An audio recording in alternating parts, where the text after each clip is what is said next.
nggak semua itu mempunyai sinyal atau tower yang baik, ya kan tuh. Nah itu bagaimana tuh menurut Ketum solusinya itu bagaimana? Efektifnya itu seperti apa? Efektifnya ya kalau misalnya dana seperti itu ya pemerintah harus memberikan kebijakan lah pokoknya. Harus memberi fasilitas ya, yang memadai. Bagaimana caranya mahasiswa itu dengan adanya kebijakan kuliah online tapi juga harus memperhatikan harus ada kebijakan apa dengan mahasiswa-mahasiswa yang tempat tinggalnya di daerah pedesaan yang masih jauh dari sinyal, berbeda dengan daerah-daerah yang memang mahasiswa bertempat tinggal di kota. Itu kalau di kota udah bisa ditanyakan lagi lah, yang jelas sinyal fasilitasnya memadai lah. Nah, menurut Ketum nih, hari ini kan banyak sekali kebijakan-kebijakan pemerintah, dari mulai social distancing, terus karantina wilayah, terus lockdown. Kalau ngomongin di sisi agamisnya harus tidak ada yasinan dan biduren, terus tidak ada jumatan, diganti oleh zuhur. Dan kemarin belum lama ini saya lihat ataupun saya baca bahasanya Mbah Said Akil itu memutuskan bahwasanya salat taraweh dan salat Idul Fitri tidak diadakan ataupun memang di rumah masing-masing. Karena kalau menurut Islam taraweh itu kan sunnah situ, jadi masih boleh kita lakukan di rumah sah-sah saja karena memang ada wabah corona. Menurut Ketum tuh dengan kebijakan pemerintah hari ini seperti itu, bagaimana tuh menurut Ketum sendiri? Kita ada himbauan untuk sholat Idul Fitri nanti di rumah. Ini sebuah hal yang tidak seperti biasa lah, tidak seperti tahun kemarin. Karena kita harus terpaksa ya sebelum tahun-tahun kemarin bisa mengadakan bersama, bisa silaturahmi, bisa sholat bareng-bareng, berjamaah di masjid. Tapi dengan adanya virus corona ini kita harus ya secara terpaksa kita harus sholat di rumah. Ya.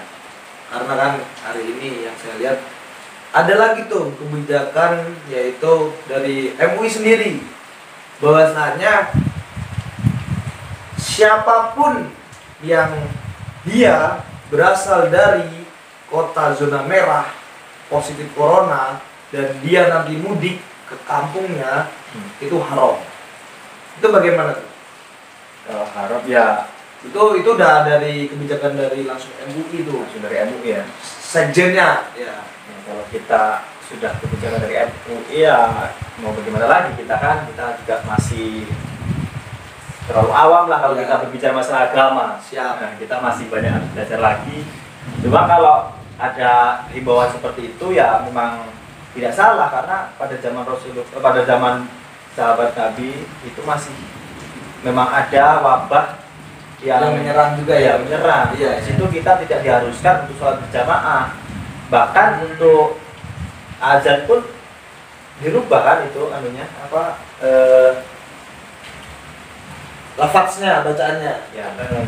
Nah, jadi kan hal yang seperti itu tuh ya yang mungkin ada beberapa pihak yang mungkin kayak keberatan karena memang Idul Fitri atau Lebaran itu kan 1 tahun sekali untuk berkumpulnya keluarga. Nah, mungkin untuk hari ini kan ngomongin COVID-19 ini sebenarnya tidak ada habis-habisnya tuh. Ya. Nah, bagaimana sih tuh kalau Ketum sendiri sebagai Ketua Umum PC PMI Kabupaten Lampung Timur, apa tuh? Ketum ini kan di rumah nih, di rumah pasti Ketum juga memikirkan kader-kader Ketum sendiri. Apa tuh formula yang sudah Ketum siapkan untuk nanti pasca wabah corona ini selesai? Kalau bicara masalah pasca wabah corona ini selesai ya, yang pertama kita harus mensyukuri lah dengan adanya ujian ini, dan juga kita harus mempersiapkan. Bukan kita, pemerintah juga harus mempersiapkan dengan pasca adanya wabah ini yang saat ini masih mengguncang perekonomian kan. Nah, bagaimana setelah virus ini nanti selesai, itu pemerintah juga harus ada sebuah persiapan persiapan bagaimana perekonomian nantinya akan tetap stabil, artinya bisa naik kembali lah dari sekarang ini kita bisa bilang perekonomian masih apa ya, kayak ya ini ada kebijakan pemerintah kan kemarin masalah pemangkasan dana untuk dana abadi pendidikan kan, dana BOS. Itu sampai dipangkas dialihkan untuk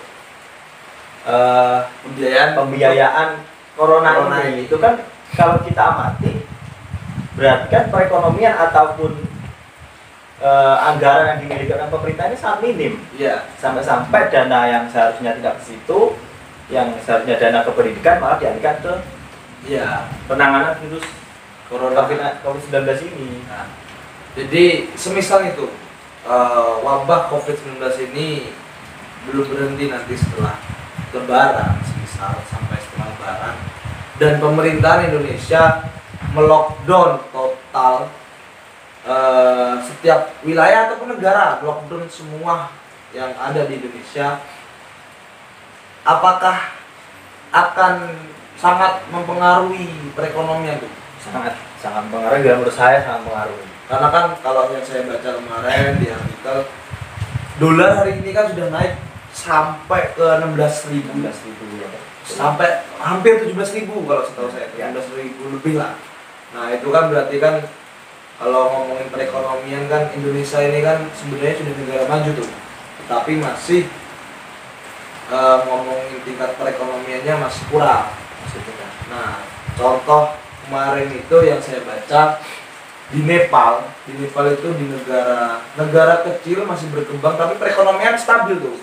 Itu benar-benar lockdown dan memfasilitasi warga-warganya. Di Thailand pun seperti itu. Nah di India melockdown tapi bikin kisruh malah di situ orang-orangnya, karena memang perekonomiannya belum memadai, pemerintah belum siap gitu. Nah kalau untuk Indonesia sendiri nih tuh, kita balik ke Indonesia, apakah nanti ketika memang di lockdown ataupun karantina wilayah per daerah, karena masing-masing daerah yang mengetahui itu gubernur, apakah pemerintahan ini siap untuk benar-benar memfasilitasi? Karena di Thailand dan di Nepal bahan baku makanan itu sendiri ataupun sembako diberikan oleh pemerintah. Itu menurut gimana? Efeknya, dampaknya ya sangat mengancam perekonomian Indonesia lah kalau kita sampai lockdown negara itu kan. Karena perekonomian Indonesia ini sangat, bisa kita katakan sangat tergantung dengan negara-negara lain juga. Perekonomian Indonesia, kalau tanpa ada negara lain, adanya kerjasama itu kan ya kesusahan lah. Kalau kita berbicara Indonesia negara maju atau berkembang, saya masih kurang yakin kalau negara Indonesia ini bisa dikatakan negara maju. Karena juga penduduk Indonesia ini kan masih banyak yang di bawah rata lah, di kaum bawah lah, masih bawah rata. Nah mungkin terakhir itu pesan dari Ketua Umum PCPMI Kabupaten Lampung Timur nih untuk para sahabat-sahabat di rumah, untuk para kader-kader PMI, untuk para mahasiswa maupun pemuda hari ini.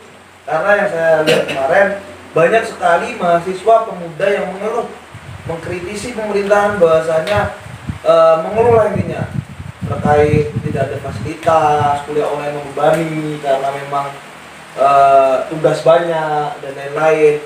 Nah pesan atau motivasi lah untuk sahabat-sahabat di rumah, kader-kader PMI maupun mahasiswa ataupun pemuda, itu apa tuh terakhir itu?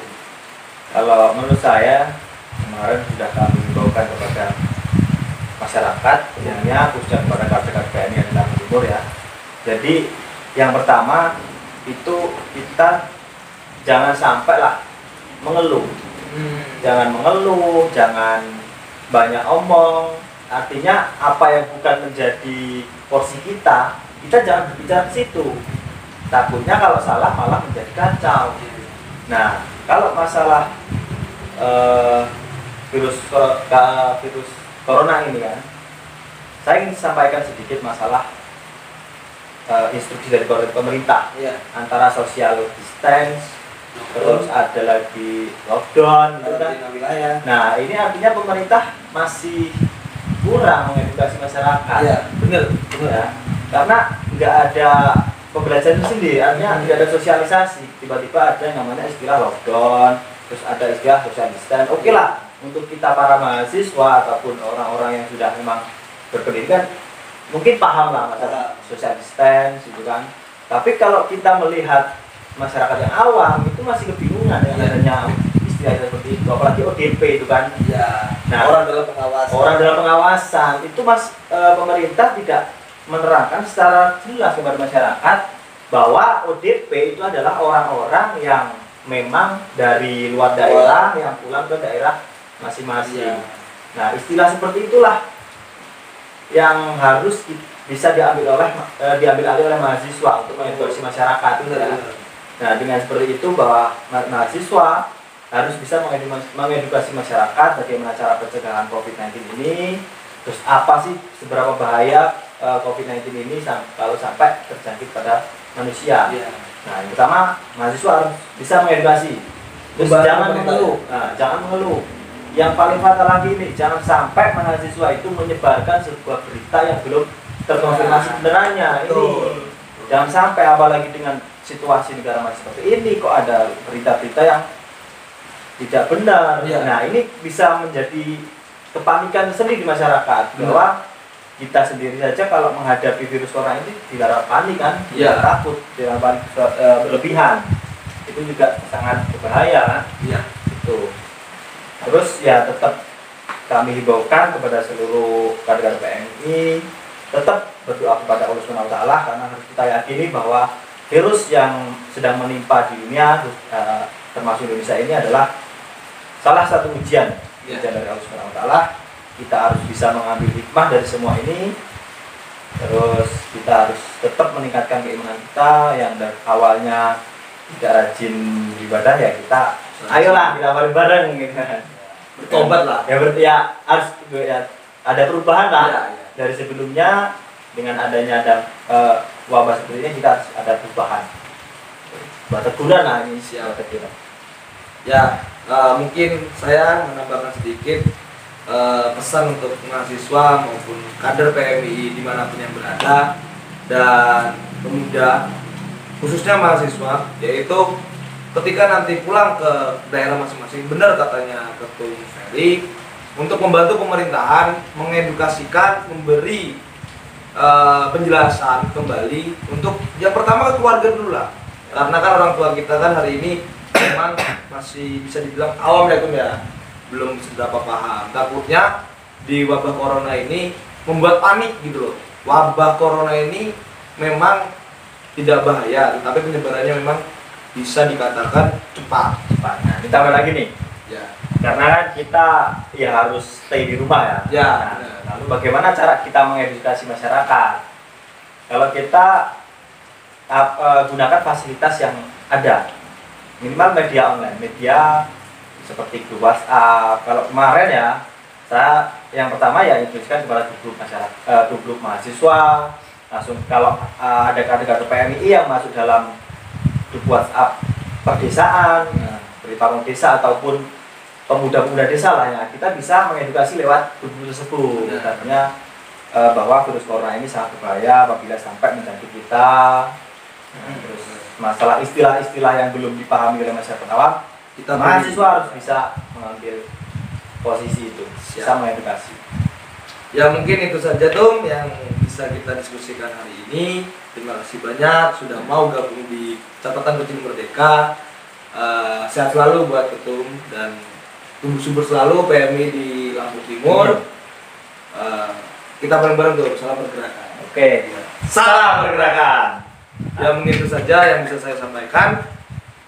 Tetap nantikan konten-konten selanjutnya dan jangan lupa like, komen, subscribe dan share ke sahabat-sahabat yang lain. Mungkin itu saja. Wassalamualaikum warahmatullahi wabarakatuh. Sekali lagi terima kasih yang sudah menonton. Tunggu konten-konten saya lagi. Jangan lupa like, komen, share dan subscribe. Salam pergerakan.